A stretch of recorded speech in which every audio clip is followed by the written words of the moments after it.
अगला सैम हिंदी कक्षा में मैं सुनीति मिश्रा आप सबका हार्दिक अभिनंदन करती हूँ। हम लोग पढ़ रहे हैं कक्षा 7 की वसंत और आज हम पढ़ने जा रहे हैं उसका पाठ 9 चिड़िया की बच्ची। छोटी सी चिड़िया के बच्चे की ये कहानी है। इसमें है सेठ माधवदास और चिड़िया, ये हमारे प्रमुख पात्र हैं। तो सेठ माधवदास एक धनी व्यक्ति हैं। उन्होंने आलीशान कोठी बनवाई हुई है और उसके सामने एक बहुत सुंदर बगीचा लगवाया है।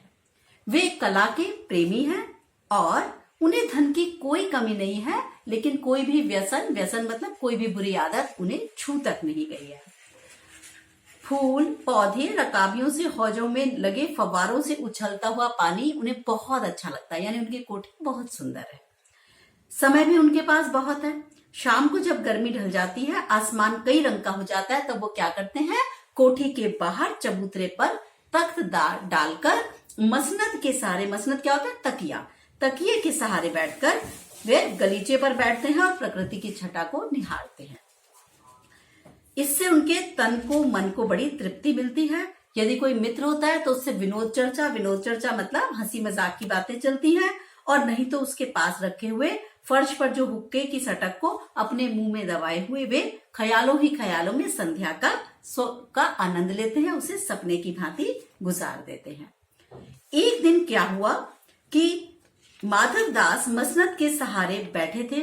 उनके लगता था कि जैसे उनको जीवन में कोई चीज नहीं मिली है, क्या कि कुछ किसी चीज की जैसे कोई कमी है उनके जीवन में। तभी देखते देखते सामने की गुलाबी डाल पर एक प्यारी सी चिड़िया आके बैठ गई। उसकी गर्दन लाल थी चिड़िया की, और गुलाबी होते होते किनारों पर जरा जरा सी नीली पड़ गई थी।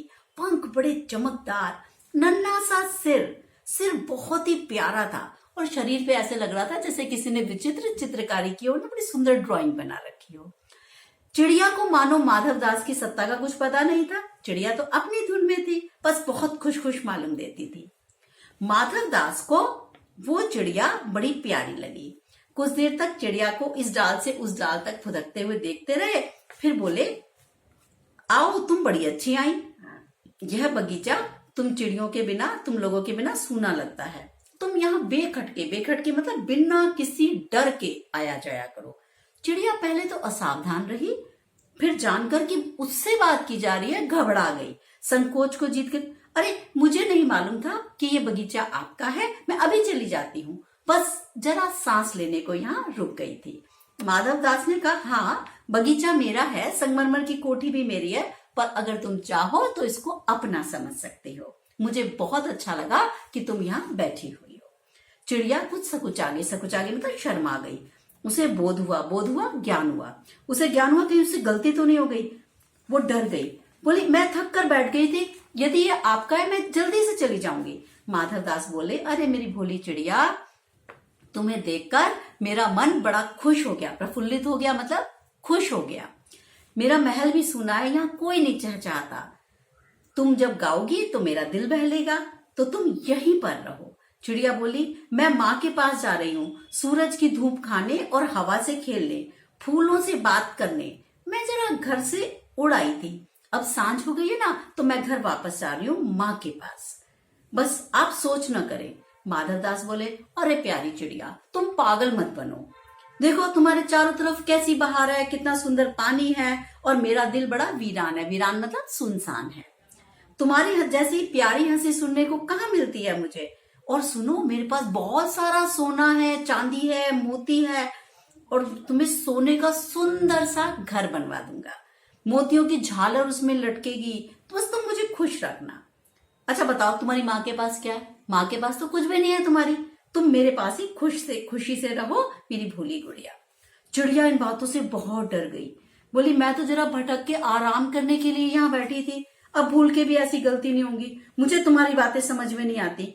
मेरी माँ के घोंसले में बहुत धूप रहती है। अब क्या है, जो चिड़िया बच्ची है, सबसे ज्यादा क्या बात है इसमें बड़ी बात, कि वो अपनी माँ की छाव में, उसके पास सारे सुख हैं। अरे माँ, मुझे करना क्या है तुम्हारे सोने चांदी का? चिड़िया बोली, मेरी माँ 2 दाने ला देती है, मैं जब बाहर खोलने पर जब मैं बाहर जाती हूँ, मुझे जाने दो। मेरी माँ तो मेरी बाट देख रही होगी, बाट मतलब इंतजार कर रही होगी। तो माधव दास अब क्या कहने लगे, अरे तुम भोली हो चिड़िया, तुमने मुझे जाना नहीं। अरे मैं सेठ माधव दास हूं, माधव दास, जो मांगो वही दे सकता हूं। अब चिड़िया को वो प्रसन्न रखने का वादा भी करने लग गए। माधव दास के प्रलोभनों से भयभीत चिड़िया किसी भी प्रकार से उनके पास रुकने को तैयार नहीं थी। उसे क्या लगने लगा कि मैंने तो सेठ माधव दास के घर में आकर बहुत बड़ी गलती कर दी। उसे अपनी माँ के पास लौटने की जल्दी लगने लगी। उसने कहा, मुझे कुछ नहीं चाहिए, सोना चांदी मेरा प्रलोभन नहीं है। और सेठ माधव दास क्या कर रहे हैं, बार बार उसको सोने चांदी का प्रलोभन देने लगे। माधव दास किसी भी प्रकार से उस चिड़िया को फंसाकर अपने पास रखना चाहते थे। तो क्या हुआ, और वो चिड़िया किसी भी प्रकार से अपनी माँ के पास जाना चाहती थी। अब माधव दास ने क्या किया, अपनी बातों में, चटपटी बातों में उसको उलझाने लगे और उलझाकर उसको रोक लिया। इसी बीच माधव दास ने एक बटन दबा दिया, जिसकी आवाज पर उनका नौकर दौड़ा हुआ चला आया। और माधव दास ने क्या कहा कि उस नौकर को इशारे से कहा कि क्यों ना इस चिड़िया को गुलाम बना लिया जाए। इस प्रकार से जैसे ही माधव दास ने इशारे से चिड़िया को पकड़ने को कहा, चिड़िया इन सब बातों से अनजान थी, क्योंकि वो तो माधव दास पे सोच रही थी कि मैं इनको अच्छी तो लग रही हूँ। उसने सपने में भी नहीं सोचा था कि माधव दास उसको अपना गुलाम बना लेना चाहते हैं। वे उससे पूछने लगे कि चिड़िया चिड़िया, तुम ये बताओ तुम्हारे कितने भाई बहन हैं। मतलब बटन दबा के नौकर को बुला लिया, और दूसरी तरफ से वो क्या पूछ रहे हैं कि अरे चिड़िया, तुम ये बताओ तुम्हारे कितने भाई बहन हैं। तो चिड़िया ने कहा, 2 बहन है, 1 भाई है, पर मुझे देर हो रही है। हाँ, माधव दास बोले, चली जाना, अभी तो कितना उजाला हो रखा है, मतलब अभी तो अंधेरा भी नहीं हुआ है। अच्छा, 2 भाई 1 बहन है तुम्हारे, ये तो बड़ी अच्छी बात है। इस प्रकार से माधव दास उससे बातें करने लगे, पर चिड़िया के मन के भीतर चैन नहीं था और वो चौकन्नी होकर चारों तरफ बार बार देख रही थी। उसने कहा, सेठ जी मुझे देर हो रही है। सेठ ने कहा, अरे रुको तो, तुम अपने घर की और बातें बताओ मुझे, तुम डरो मत। चिड़िया ने कहा, सेठ जी मुझे डर लगता है, माँ मेरी दूर है, रात हो जाएगी तो मुझे रास्ता भी नहीं मिलेगा। इतने में चिड़िया को बोध हुआ मतलब उसको लगा किसी कठोर हाथ ने उसके शरीर को छुआ है। चीख मारकर वो जोर से चिचियाई, चिचियाना मतलब चीची करना, एकदम से उड़ी। नौकर के फैले हुए पंजे में वह आकर भी नहीं आ सकी। उसने पकड़ा, चिड़िया ने फुर से उड़ने लगी। तब वह उड़ती उड़ती एक सांस में अपनी माँ के पास पहुंच गई और माँ की गोद में गिरकर सुबकने लगी। ओ माँ, ओ माँ। माँ ने बच्ची को छाती से चिपटाकर कहा, क्या हुआ मेरी बच्ची, क्या हुआ। पर बच्ची, जो चिड़िया बच्ची है, कांप कांप कर बार बार माँ के सीने से और चिपक गई। बोली कुछ नहीं, बस सुबकती रही, ओ माँ, ओ माँ। अब माँ के पूछने पर भी वह कुछ नहीं बता सकी। बड़ी देर तक चिड़िया की माँ उसको ढांढस यानी हिम्मत बंधाती रही और वह माँ की छाती से चिपक कर ऐसे सोई जैसे वो कभी भी पलक ही नहीं खोलेगी, क्योंकि वो चिड़िया बहुत अधिक डर गई थी। तो ये कहानी है हमारी चिड़िया की बच्ची जैनेन्द्र कुमार के द्वारा रचित। अब चिड़िया की बच्ची लिखने में भी उनका कुछ ना कुछ उद्देश्य रहा होगा। क्या करते हैं बच्चों, आप भी कभी कभी अनजान जगहों पर चले जाते हैं, किसी भी प्रकार की सुंदरता को देखकर, किसी उपवन की सुंदरता, किसी पिकनिक स्पॉट की सुंदरता को देखकर आप आकर्षित हो जाते हो और आप क्या करते हो, अकेले ही वहां पर विहार करने लगते हो, घूमने लगते हो। तो जो सेठ माधव दास जैसे लोग हैं, जो ये क्या चिड़िया के माध्यम से जैनेन्द्र कुमार क्या बताना चाहते हैं, वो बच्चों को भी सीख देना चाहते हैं कि देखो, जब तुम अपने माता पिता को बिना बताए किसी ऐसे अनजान स्थल पर चले जाते हो तो आपको भी इस प्रकार का खतरा हो सकता है। जैसे सेठ माधव दास है, इसी प्रकार से बच्चों का अपहरण करने वाले बहुत से लोग घूमते रहते हैं। तो चिड़िया के माध्यम से ये आपको बताना चाहते हैं। ये जो आपको मैं हमेशा बताती हूँ कि कुछ प्रश्न इसके इम्पॉर्टेंट है। अक्सर जो सीबीएसई है वो इस प्रकार के प्रश्न देना चाहता है जिससे आपकी रचनात्मकता सामने आए, यानी आपकी क्रिएटिविटी सामने आए, जिसे आप स्वयं से गढ़ें, खुद लिखें, हर एक बच्चे का अलग आंसर हो। ठीक है, तो एक एग्जामिनर यही चाहता है कि आप रटा रटाया आंसर ना दें, जो टीचर ने लिखा हर बच्चा अपना उत्तर दे। तो इसके जो मुझे प्रश्न अच्छे लगे, मैं 2 प्रश्न आपको बता देती हूँ, वो इम्पोर्टेंट है। माँ मेरी बाट देखती होगी, नन्ही चिड़िया बार बार इसी बात को कहती है।